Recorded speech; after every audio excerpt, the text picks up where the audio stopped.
In today's tutorial, we are going to build a journey to add new Zendesk tickets as new entries in Google Sheet.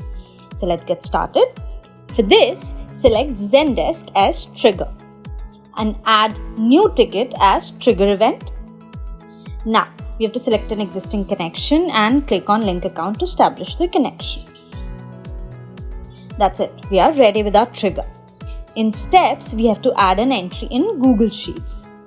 So, click on Simple Action and select Google Sheets. Choose Add Row as Action. Now, select an existing connection and click on Link Account to establish the connection. Now, we have to select an appropriate sheet and spreadsheet.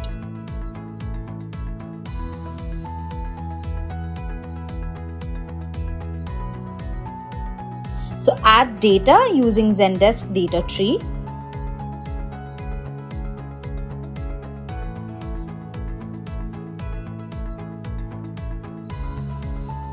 Once that is done, we are ready with our journey. Let me just save the changes and start journey. Now, to check our output, let's go to Zendesk and add a ticket.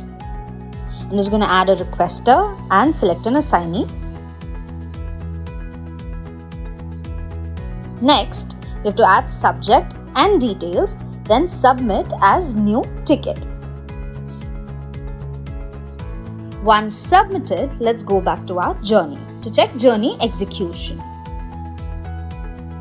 As you can see, the journey has been executed successfully. Now, visit respective Google Sheet. As you can see, a row has been added with details mentioned in Zendesk ticket. This way, we can build a journey to add new Zendesk tickets as new entries in Google Sheet. I hope you like this tutorial. To know more and to get help in building automation journeys, visit quickwork.co.